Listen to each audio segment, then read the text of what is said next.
Baik, Assalamualaikum warahmatullahi wabarakatuh. Di sini kami akan mempresentasikan tugas akhir kami dengan mata kuliah teori keputusan dengan materi Elektre, Elimination and Choice Translation Reality dengan dosen pengampu Bapak Dr. Doni Permana, SSI MSI.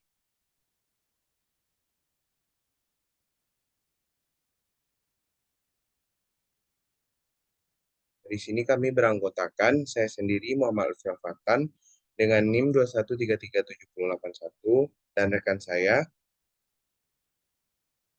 Alivia Zulzila dengan NIM 2133760. Dan saya Latifah Jaitri Febiola dengan NIM 213377076.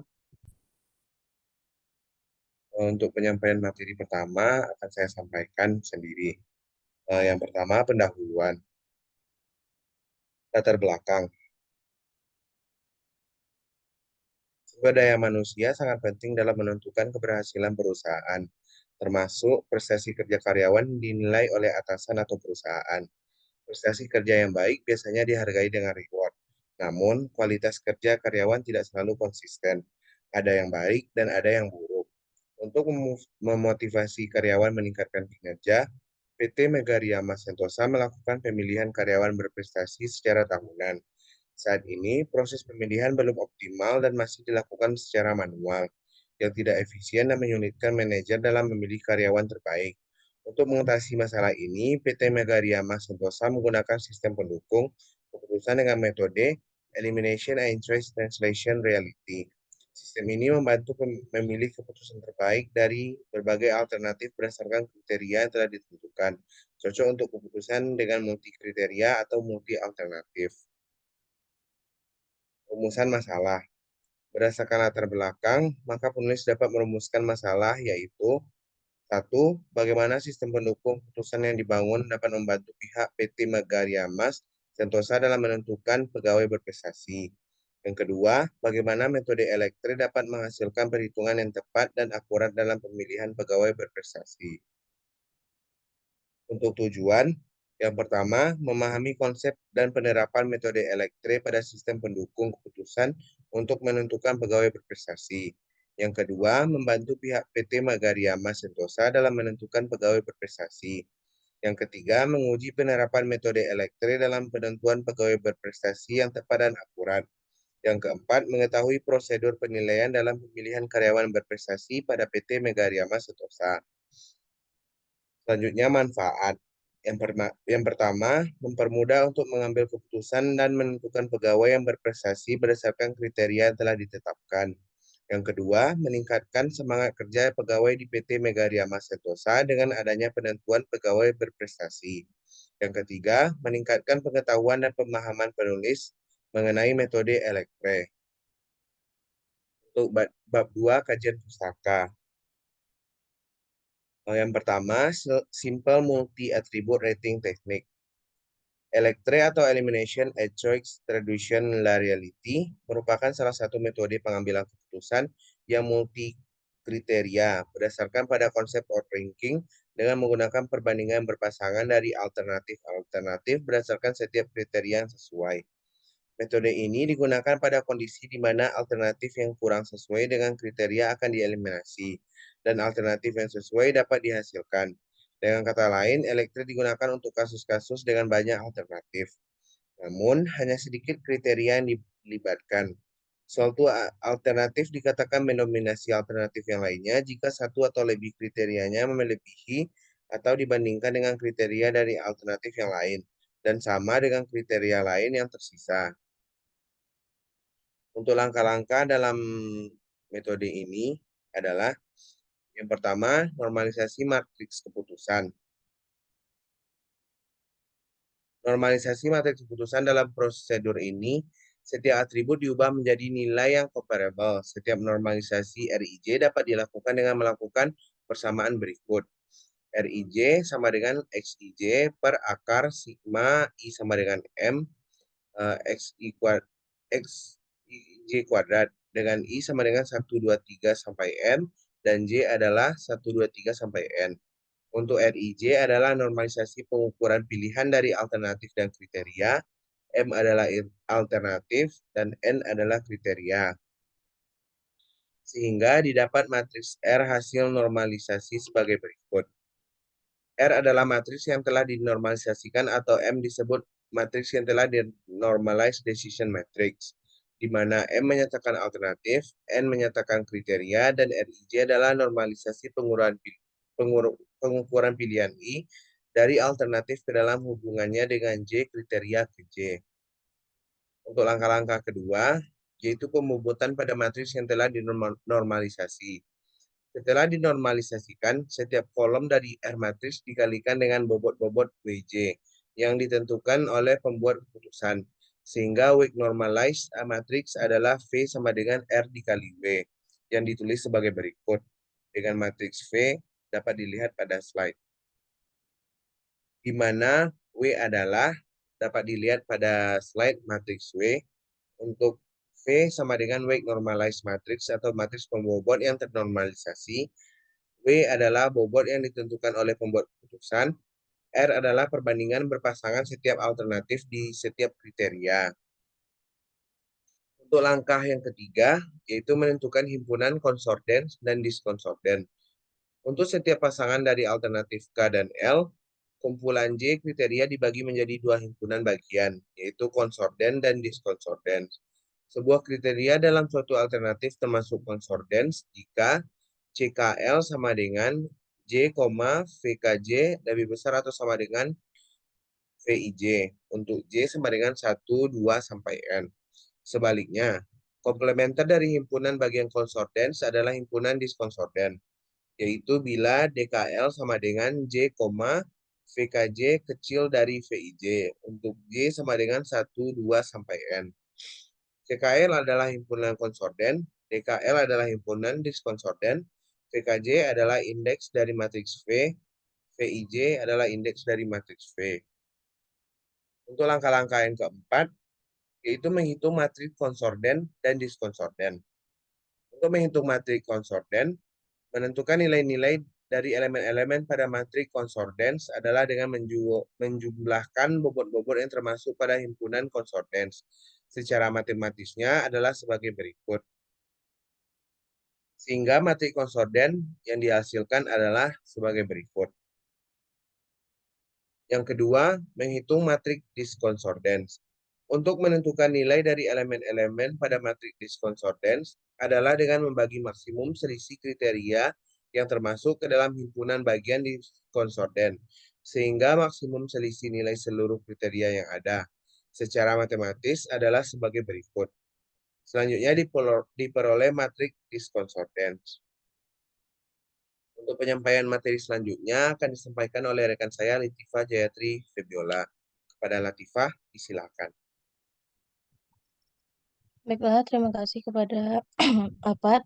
Saya akan melanjutkan untuk langkah-langkah yang kelima, yaitu menentukan matriks dominan konsordens dan diskonsordens.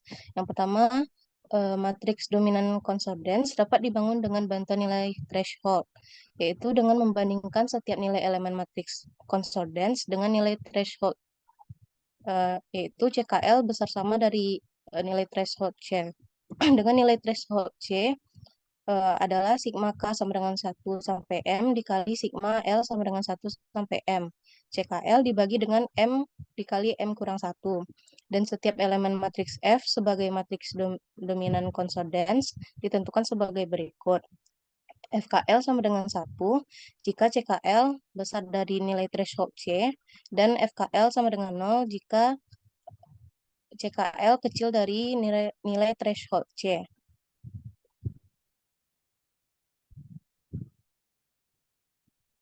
Selanjutnya yaitu diskonsordens. Untuk membangun matriks dominan diskonsordens juga menggunakan bantuan nilai threshold D, yaitu dapat dilihat rumusnya pada layar.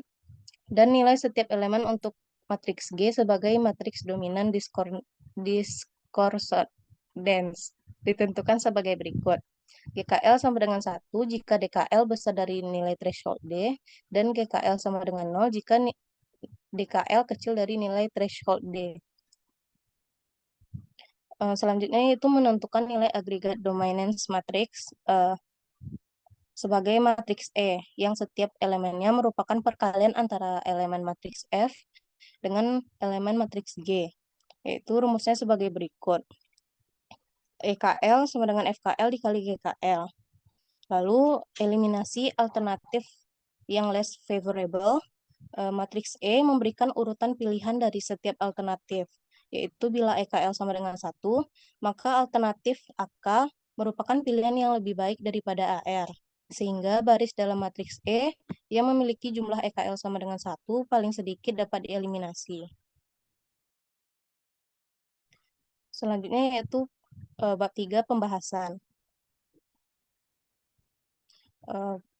Contoh kasus. Contoh kasus yang kami ambil yaitu PT Mega Rimas Sentosa. Sistem yang berjalan saat ini, perusahaan mendapatkan hasil yang kurang optimal dalam mengambil keputusan. Dari masalah pengambilan keputusan yang ada, telah dianalisa permasalahannya untuk membuat sistem yang baru yang lebih efektif. Diharapkan mampu mengatasi permasalahan dalam pengambilan keputusan untuk memilih pegawai sesuai dengan kriteria yang sudah ditentukan. Sistem pendukung keputusan pemilihan karyawan berprestasi diharapkan dapat membantu perusahaan dalam proses pemilihan pegawai terbaik di PT Mega Rimas Sentosa. Berikut adalah data pegawai yang mengikuti seleksi untuk karyawan berprestasi. Nama daftar pegawai yang menjadi alternatif untuk dijadikan perhitungan dengan mengambil sampel beberapa pegawai, yaitu dapat dilihat pada tabel 1. Dalam proses metode elektre memerlukan kriteria yang akan dijadikan bahan perhitungan dan pertimbangan untuk penyeleksian tersebut. Adapun kriteria yang menjadi bahan perhitungan dapat dilihat pada tabel 2, yaitu C1 sama dengan kerajinan, C2 kehadiran, C3-nya omset personality, C4 growth penjualan, C5 disiplin, dan C6 tanggung jawab.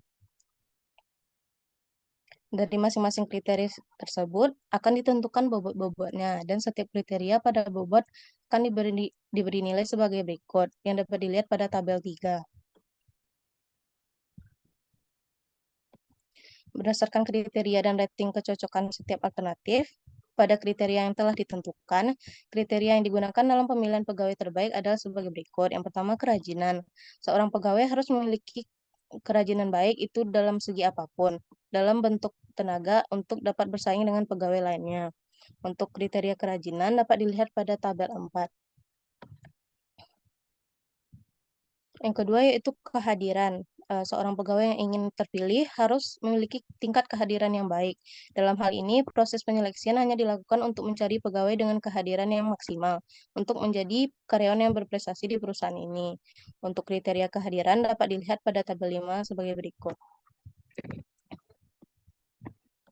Yang ketiga yaitu omset personality. Seorang pegawai juga diharuskan untuk menghasilkan omset personality yang banyak. Untuk kriteria omset personality dapat dilihat pada tabel 6 sebagai berikut. Yang keempat yaitu growth penjualan. Seorang pegawai harus memiliki growth penjualan yang baik pula untuk menjadi karyawan berprestasi. Untuk kriteria growth penjualan dapat dilihat pada tabel 7. Yang kelima yaitu disiplin. Seorang pegawai harus memiliki sikap disiplin agar tidak melanggar peraturan di perusahaan. Untuk kriteria disiplin dapat dilihat pada tabel 8. Beberapa alternatif yang dijadikan sebagai contoh perhitungan di dalam pemilihan pegawai terbaik dapat dilihat pada tabel 10 dengan kriteria A1 sebagai Salvi Anita, A2 Kaidah Hanum, A3 Nur Aisyah. Berikut tabel rating kecocokan dari setiap alternatif pada kriteria yang sudah ditentukan, yang dapat dilihat pada tabel 11.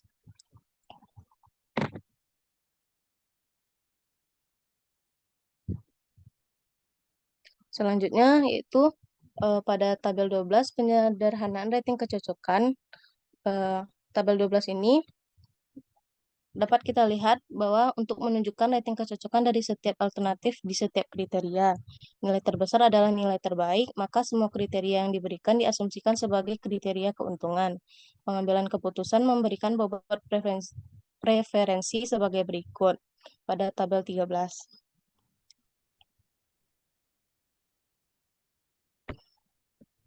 Sekian dari saya kembalikan kepada moderator.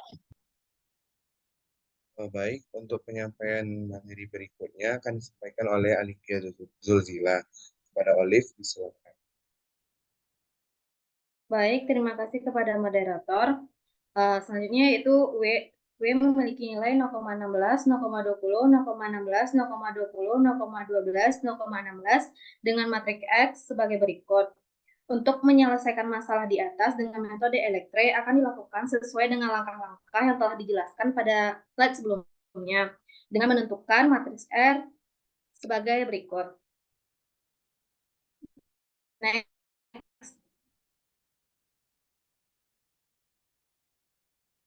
Untuk melakukan hal tersebut, yang pertama yaitu X1 sama dengan akar 5 kuadrat ditambah 4 kuadrat tambah 5 kuadrat sama dengan 8,124. Di mana R11 merupakan langkah dari R pada kolom 1 dan baris 1 menghasilkan hasil sebagai berikut. Sehingga didapatkan matriks X hasil normalisasi yaitu R sama dengan sebagai berikut. Next.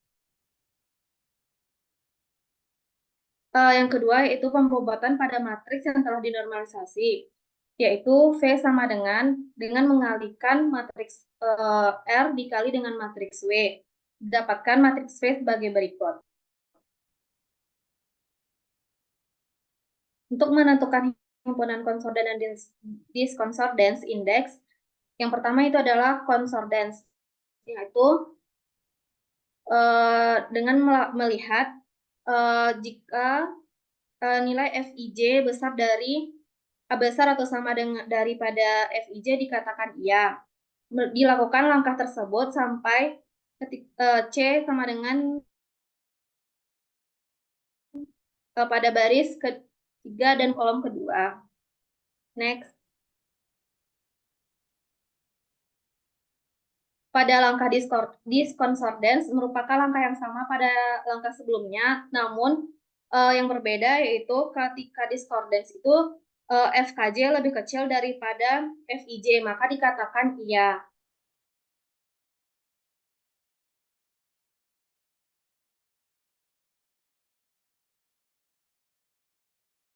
Sedangkan kalau yang sebelumnya tidak. Lanjut. 2 tambah W5 tambah W6 sama dengan 0,48. Dilakukan hal yang sama sehingga mendapatkan matriks konsordan sebagai berikut. Untuk menghitung matriks diskonsordan dilakukan dengan menggunakan rumus berikut, di mana pada D12 menghasilkan 1, D13 yaitu 1, D21, D23 0,585, D31 0,40, D32 1, sehingga didapatkan matriks D sebagai berikut. Yang kelima, menentukan matriks dominan, konsordan, dan diskonsordans. Yang pertama, konsordans didapatkan hasil 0,583. Dengan elemen matriks F, sebagai matriks dominan konsordan ditentukan sebagai berikut, sehingga diperoleh matriks F sebagai berikut. Yang kedua, diskonsordans. Diskonsordan dilakukan dengan perhitungan sebagai berikut, sehingga memperoleh hasil 0,768. Elemen matriks G sebagai matriks dominan diskonsordans ditentukan sebagai berikut, sehingga diperoleh matriksnya sebagai berikut. Menentukan aggregate dominance matrix dengan melakukan dengan cara EKL sama dengan FKL dikali GKL. Di mana yang pertama itu E12 F sama dengan F12 dikali G12, yaitu 0 kali 1 sama dengan 0. Dilakukan hal yang sama sampai E32, sehingga diperoleh matriksnya sebagai berikut. 7. Eliminasi alternatif yang less favorable. Matriks E memberikan urutan pilihan dari setiap alternatif, yaitu bila EKL sama dengan 1, maka alternatif merupakan alternatif yang lebih baik daripada A1, sehingga baris dalam matriks E yang memiliki jumlah EKL sama lebih banyak dapat dieliminasi. Dengan demikian, A1 lebih baik daripada A2 dan A3 karena memiliki jumlah angka 1 sedangkan yang lain tidak ada. Lanjut. Sehingga kesimpulan dari kasus tersebut yaitu pada penelitian ini membahas tentang sistem pendukung keputusan dalam proses penentuan karyawan yang berprestasi menggunakan metode elektre. Penerapan metode ini dapat mengefisiensi proses penentuan karyawan berprestasi pada PT Megarima Sentosa. Langkah pertama dalam metode elektre adalah penentuan alternatif dan bobot setiap kriteria. Penelitian ini menggunakan 3 alternatif, sehingga perhitungan logika elektre. Kemudian dari data tersebut dilakukan perhitungan matriks yang dinormalisasikan. Selanjutnya menghitung bobot pada matriks ternormalisasi dengan cara mengkalikan hasil matriks yang dinormalisasi dengan W. Dari data tersebut, tentukan himpunan matriks konsordans dan diskonsordans yang telah dinormalisasi dengan konsordan dan diskordansnya. Setelah itu, penentuan matriks dominan dan konsordan dan diskonsordan. Selanjutnya, pembuatan matriks agregat dominan, konsordan dan diskonsordans. Kemudian mengeliminasi alternatif less favorable. Hasil perhitungan dari agregat dominans matriks di atas diperoleh bahwa A1 yaitu karyawan yang bernama Selvi Anita yang merupakan alternatif yang paling tepat dibandingkan alternatif lainnya. Hal tersebut dikarenakan hanya A1 yang memiliki nilai angka 1. Sekian dari saya kembalikan kepada Baik, mungkin sekian hasil presentasi kami. Jika ada kesalahan kami mohon maaf. Terima kasih. Assalamualaikum warahmatullahi wabarakatuh.